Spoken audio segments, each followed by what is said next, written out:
کہنے لگی میں تمہیں کیا بتاؤں، میں نے ایک شخص دیکھا، مجھے لگا جیسے 14ویں کا چاند ہی کپڑے پہن کے زمین پہ آ گیا، ظاہر الوضاء ابلج الوجہ، چمکتا چہرہ۔ میں پورا آپ کو ایک اور حدیث بھی ساتھ جمع کر لیتا ہوں۔ عظیم الہامہ، خوبصورت سر، بڑا شدید و سواد الشعر، سیاہ کالے بال، عظیم الہامہ، سر خوبصورت گولائی میں،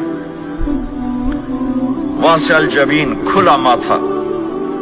ازہر اللون، کلیوں جیسا خوبصورت رنگ چمکتا ہوا، پھول میں چمک تھوڑی ہو جاتی، کلی میں زیادہ ہوتی، کلیوں جیسا رنگ چمکتا ہوا، ازج الحواجب، یہ بڑے خوبصورت گول۔ تو میرے نبی کی اللہ نے ایسے خود بنا دی، ایسے پورے چلتی ہوئی یہاں تک آتی تھی، من غیر قرن، یہاں بال نہیں تھے، یہاں غیر قرن، یہاں بال نہیں تھے، بینہما عرق یدرہ الغضب، یہاں ایک وین تھی، وین، جب آپ کو غصہ آتا تھا تو آپ غصے کو برداشت کرتے تھے، نکالتے نہیں تھے، برداشت کرتے تھے، تو وہ یہاں ایسے ایسے ایسے ایسے ایسے ایسے حرکت کرنا شروع کر دیتی تھی، تو اس سے پتہ چلتا تھا کہ اللہ کے نبی غصے میں بیٹھے ہوئے ہیں۔ فی عینیہ دعج، آنکھ بڑی خوبصورت، موٹی، سیاہ، اشکل، لمبی، اہدب،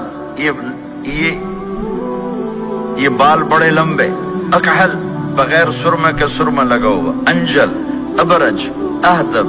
احوج، ادعج، اکحل، یہ سب نام میرے نبی کی آنکھوں کے ہیں کہ اللہ نے ایسی خوبصورت آنکھ کائنات میں اور کسی کو نہیں تھی۔ حسین آنکھ تھی، اس میں باریک سرخ دھاریاں تھی، اور سیاہی سیاہ تھی، سفیدی سفید تھی، جب آپ آنکھ اٹھا کے کسی کو دیکھتے تھے کوئی آپ کی آنکھوں میں آنکھیں نہیں ڈال سکتا، سب ایسے ہو جاتے تھے، اس لیے میرے نبی یوں نہیں دیکھتے تھے، لوگ ایسے دیکھتے تھے، جل نظرہ الملاحظہ، ایسے جب کبھی آنکھ اٹھتی تھی پھر سب آپ کے سامنے یوں ہو جاتے تھے، کوئی آپ کے چہرے پہ نظر نہیں ڈال سکتا تھا۔ فی اشفارہ وطف، خوبصورت خوبصورت بال،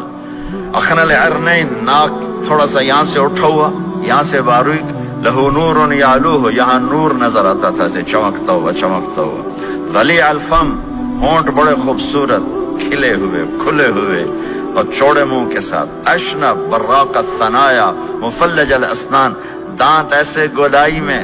خوبصورت چمکتے ہوئے، جب کبھی آپ مسکراتے آپ کے دانتوں کا نور دیواروں پہ پڑتا ہوا نظر آیا کرتا تھا، ایسے حسین دانت تھے ہمارے نبی کے کہ دانتوں سے نور نکل کے دیواروں پہ پڑتا ہوا نظر آتا تھا۔ یہ 4 دانتوں میں تھوڑا فاصلہ تھا، باریک سا فاصلہ تھا، اس میں سے ایسے روشنیاں نکلتی تھی آپ کی مسکراہٹ کے دوران۔ سہل الخدین، یہ گال آپ کے نہ ایسے نیچے کہ کمزور ہوں، نہ ایسے ابھرے ہوئے کہ برے نظر آئیں۔ کف اللحیہ، داڑھی بڑی خوبصورت گھنی، نیم گھنگریالے، اور داڑھی میں سر میں 14 سفید بال تھے، اور ایک روایت میں 20 سفید بال تھے، اور کأن عنقہ جید دمیہ، اور آپ کی یہ گردن مبارک سراہی کی طرح لمبی اور خوبصورت گولائی میں، جیسے کسی نے گھڑ کے آپ کی گردن کو بنایا ہوا ہو، اور آواز میں جادو،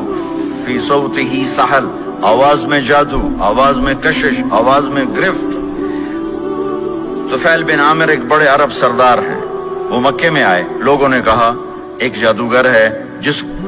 کو سناتا ہے اس کا ہو جاتا ہے، تم اس کے نہ سننا۔ انہوں نے ڈر کے اپنے کان میں روئی ڈال لی کہ میں سنتا ہی نہیں۔ طواف کر رہے تھے،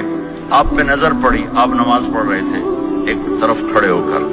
تو نظر پڑی تو کھچ گیا دل، تو کہنے لگے من ہوا، یہ کون ہے؟ تو مکے والوں نے کہا ہوا یہ وہی جادوگر ہے۔ تو طفیل کہنے لگے میری جی میں آیا، تو اتنا بڑا سمجھدار آدمی ہے، یہ اتنا خوبصورت انسان میرے خیال میں جادوگر نہیں ہو سکتا، میں اس کی سنتا ہوں، اگر اچھی بات ہوگی تو لے لوں گا، غلط ہوگی چھوڑ دوں گا۔ تو طواف پورا کر کے آپ کے پاس آ کے بیٹھ گیا، آپ نے سلام پھیرا، تو فیل کہنے لگا ما تقول یا محمد، کیا کہتے ہو محمد، کچھ سناؤ۔ تو آپ نے چند جملے بولے، ان الحمد للہ احمدہ واستعینہ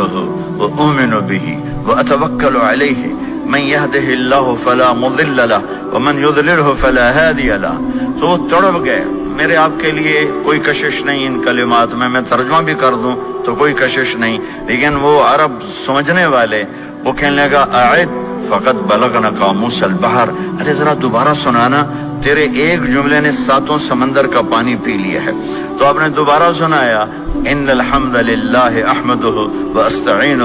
واؤمن بہ واتوکل علیہ من یہدہ اللہ فلا مضل لہ ومن یضلل فلا ہادی لہ. تو کہنے لگا مجھے کلمہ پڑھا دے، مجھے کلمہ پڑھا دے. آواز میں ایک کشش تھی، جو سنتا تھا